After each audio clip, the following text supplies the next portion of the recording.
दोस्तों, आखिर चाँद को मामा क्यों कहा जाता है? चाचा, ताऊ और फूफा क्यों नहीं? पूरी जानकारी के लिए वीडियो के अंत तक हमारे साथ बने रहिए।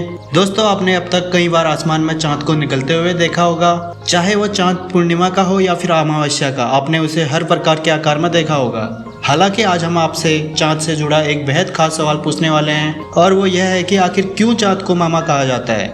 अगर बचपन से लेकर अब तक देखें तो सूरदास के पदों से लेकर कहानी की हर किताब में हम चाँद को प्यारे मामा की उपाधि देते हैं। वहीं वर्षों से हर माँ अपने बच्चे को चंदा मामा की लोरी सुनाती है। लेकिन क्या आपने कभी सोचा है कि आखिर चंदा को मामा की यह उपाधि कैसे मिली? अगर नहीं तो आइए आज हम आपको इसके पीछे की बेहद खास वजह बताते हैं। दरअसल पौराणिक कथाओं के अनुसार जिस समय देवताओं और असुरों के बीच में समुद्र मंथन हो रहा था, उस समय समुद्र के अंदर से बहुत सारे तत्व निकले थे। इन तत्वों में माँ लक्ष्मी, वारुणी, चंद्रमा और विष भी शामिल थे।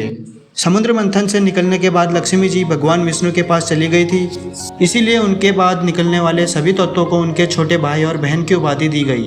ऐसे में चंद्रमा उनके बाद समुद्र से निकले थे, इसलिए वे माँ लक्ष्मी जी के छोटे भाई बन गए।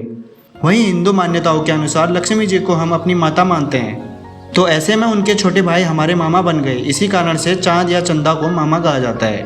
और यह समुद्र मंथन से निकले थे, इसीलिए समुद्र इन सब के पिता कहलाए। चंदा को मामा कहने के पीछे दूसरा कारण यह भी बताया जाता है कि चाँद पृथ्वी के चारों ओर चक्कर लगाता है और दिन रात उसके साथ एक भाई की तरह रहता है। अब चूंकि धरती को हम माँ मानते हैं, इसीलिए उनके भाई यानी चंद्रमा हमारे मामा हुए, इसीलिए भी चंदा को मामा कहा जाता है। दोस्तों, ऐसे ही और मज़ेदार फैक्ट को जानने के लिए हमारे चैनल के साथ जुड़े रहिए। धन्यवाद।